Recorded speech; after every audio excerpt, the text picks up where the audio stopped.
There is a book so dangerous that Nietzsche himself subtitled it, A Curse on Christianity. Not a critique. Not a debate. A curse.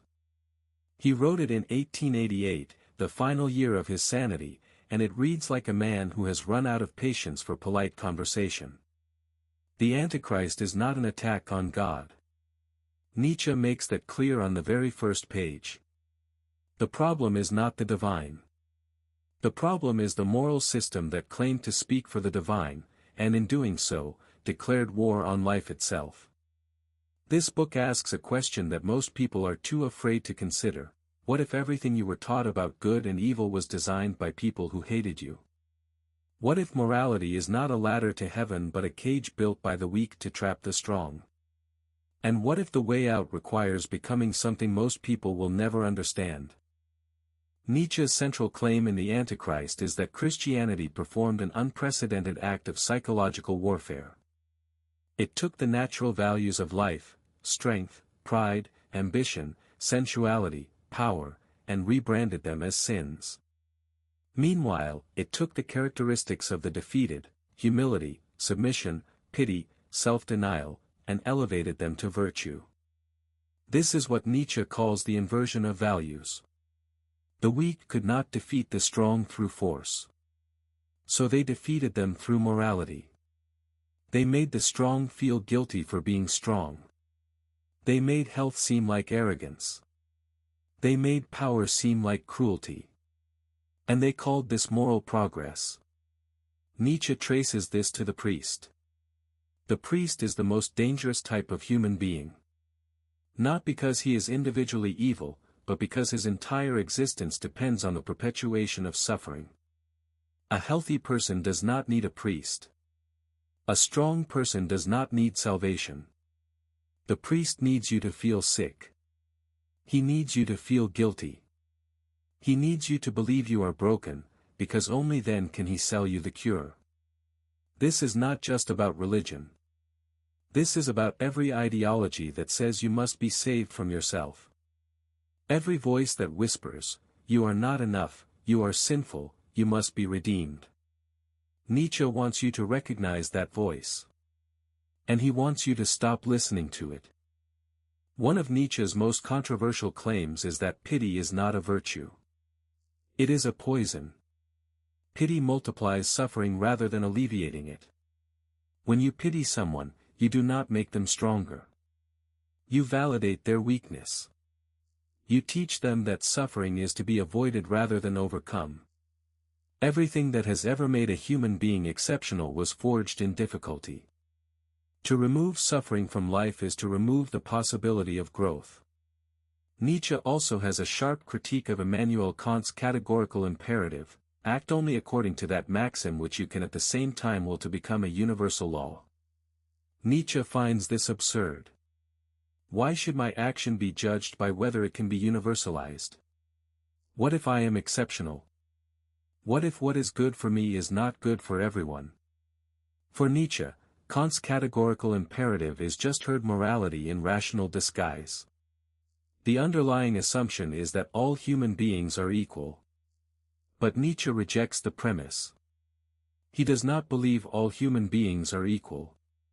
He believes some are higher, some are lower, and a morality that pretends otherwise is designed by and for the lowest. One of the most surprising sections of The Antichrist is Nietzsche's comparison between Christianity and Buddhism. And the result is not what most readers expect. Nietzsche has genuine respect for Buddhism. He calls it 100 times more realistic than Christianity. He praises it for being a religion without the concept of sin. Sin, for Nietzsche, is the most damaging idea ever invented, because it takes natural human impulses and makes them sources of guilt. Buddhism, by contrast, frames suffering as a natural condition resulting from desire. There is no guilt. There is no punishment from an angry God. There is simply cause and effect. Christianity, in Nietzsche's reading, took the opposite path. It did not teach people to transcend desire. It taught them to feel guilty about it. It did not teach people to overcome suffering. It taught them to see suffering as a sign of divine favor. Buddhism seeks to heal. Christianity seeks to control. Buddhism says, you are suffering, and there is a path out. Christianity says, you are sinful, you deserve to suffer, and only I can save you. One liberates. The other enslaves. At the center of Nietzsche's critique is herd morality. The herd is the mass of humanity, the average, the mediocre, the many. And herd morality is the value system that protects the herd at the expense of the exceptional individual. The herd fears what it does not understand. It resents what it cannot achieve. And it uses morality as a weapon to cut down anyone who rises above it. The unspoken commandment is, you shall not stand out. You shall not be exceptional. You shall not be greater than us. And it is enforced not through violence, but through guilt. When Nietzsche declared that God is dead, he was not celebrating. He was warning. He understood that Western civilization had built its entire moral framework on a Christian foundation. When that foundation crumbles, when people stop believing, the morality that depended on that belief will crumble with it. And what comes next is not liberation. It is nihilism. The belief that nothing matters. This is the crisis Nietzsche saw coming. And the Antichrist is part of his solution. To demolish the old morality so that something new could be built. A revaluation of all values. A new way of judging good and evil, not based on what preserves the weak, but on what cultivates the strong. What does it mean to become an Übermensch? The Übermensch has overcome the old morality. He has looked at the herd's values, humility, pity, guilt, and said no.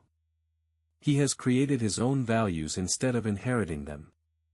He has accepted that life has no inherent meaning, and taken that as an invitation to create meaning. But there is another term Nietzsche uses, the Hyperborean. In Greek mythology, the Hyperboreans lived beyond the north wind, in a land of eternal sunlight. They were remote, unreachable, indifferent to ordinary affairs. Nietzsche identifies with them. We are Hyperboreans, he writes. We know the way. We have found the exit from millennia of labyrinth. The Hyperborean does not argue with the herd. He does not try to convince them. He simply leaves. He transcends. He lives according to values that the herd cannot understand, and he is fine with that. There is a tension here. Nietzsche tells us to affirm nature, the will to power, the struggle. But he also tells us to overcome nature, to become something higher, more disciplined. How can both be true? The answer, what Nietzsche means by nature is not the way things happen to be.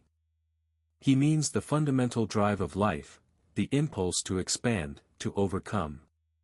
When he says affirm nature, he means affirm this drive.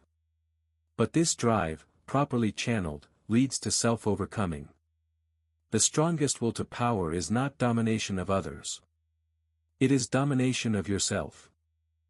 What do we actually do with all of this? First, examine your values.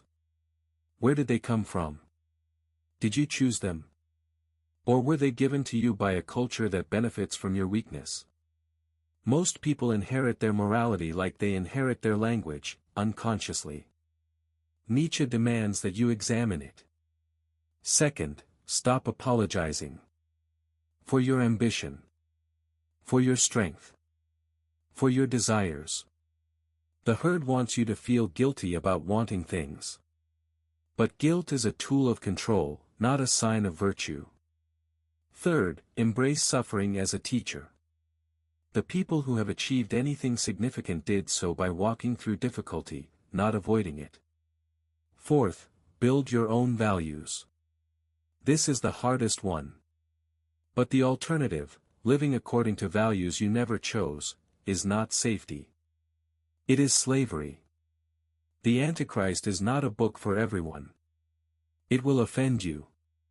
It will disturb you. It will make you angry. And that is the point. Nietzsche did not write to comfort.